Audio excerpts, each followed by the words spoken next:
Hi!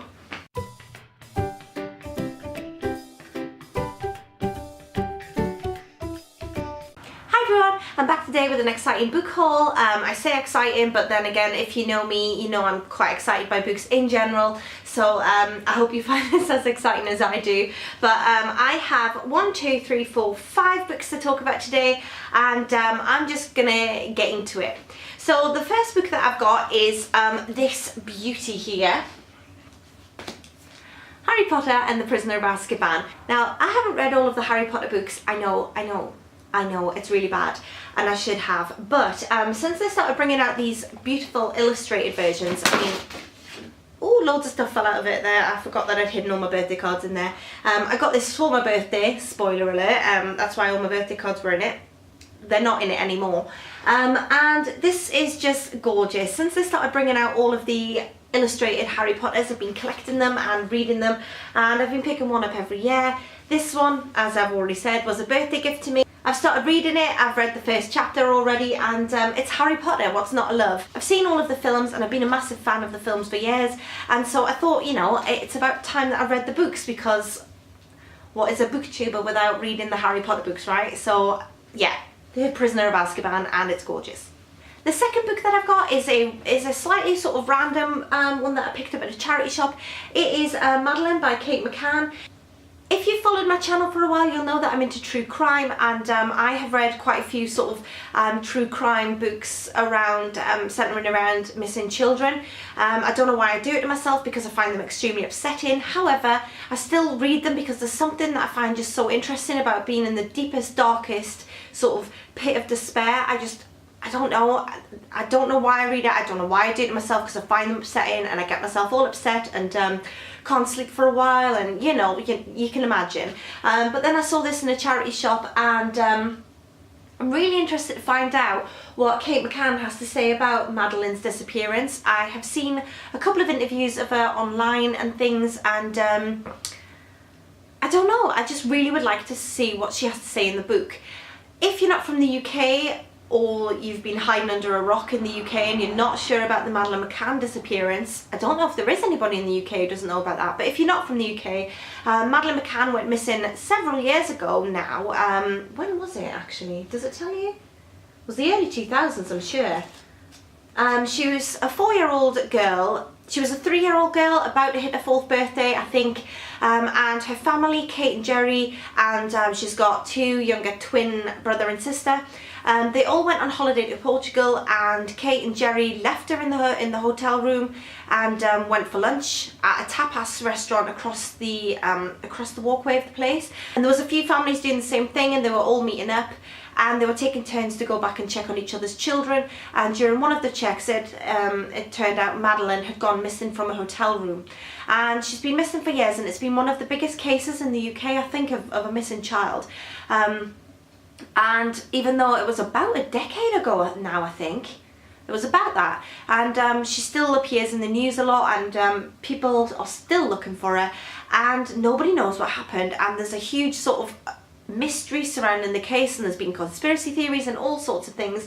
I'm not going to get into that, because that's not my place to sort of get into that. But needless to say, I am extremely intrigued to see what Kate and Jerry, oh well, it's just Kate, but Kate has to say about her daughter's disappearance. So that is Madeline, and I did pick this up for 10 pence in the charity shop, which is pretty decent. The next book that I've got is this one, While You Sleep Someone's Watching. This is by Stephanie Merritt, and this is a story about a secluded Scottish island, which, I mean, again, I'm very interested in Scottish islands. I live in Scotland, and I recently went to a Scottish island, and I'm considering moving to an island, to be honest. So this interested me, and it is about a secluded house on an island, where a century ago a mother and a son, I think, a young widow and her son died mysteriously, and then last year a local boy disappeared there without a trace, and now a woman has come there to stay. And at night, her sort of secluded retreat is unusual. She hears scratchings and things aren't quite right there, and she feels like she's being watched. And the locals tell her it is just sort of echoes of its tragic past, but she's not too sure, and she feels like she's being watched. Sounds perfect, sounds just up my alley, and I can't wait to read it. The next book that I've got is one that was sent to me very kindly, and I can't wait to read it. I'm not going to be reading it this month, but I'm going to be reading it next month, and it's this one, One Day in December by Josie Silver. It's a romance novel, and I do enjoy a bit of romance. It is one of my guilty pleasures. So this sounds brilliant. It is about a girl called Laurie who's on a bus and she sees a boy through the window and she instantly thinks he's the one. And the bus goes on and she goes on with her life, never to see him again, until she's introduced to him again a year later at a party, and it turns out to be the boy from the bus, the one that she saw. And then it says that she's determined to let him go, but fate might have other plans. And I don't know, I just love the idea of there being the one. And yeah, I can't wait to read this, and I'm really excited about it. And it seems like a nice, cozy, sort of happy read for December, because in December, who doesn't want to be happy when it's all like festive and Christmassy and stuff? So I was really excited to be sent this, and I can't wait to read it next month. And so thank you for sending me this. The final book that I've got is another one I was sent. I wasn't aware this one was coming, and just wait till you see the proof copy of this. How gorgeous. Look at this. This is the binding. Now, this is by Bridget Collins, and oh, I just can't get over how beautiful this is. So rather than try and surmise it for you, I'm just going to read the description that I have here on HarperCollins' website, just so that I don't mess it up, because it doesn't actually have a blurb on it or anything, with it being this sort of mysterious looking proof copy. How beautiful is it? I'm going to read you the description now. So it says, imagine you could erase your grief. Imagine you could forget your pain. Imagine you could hide a secret forever.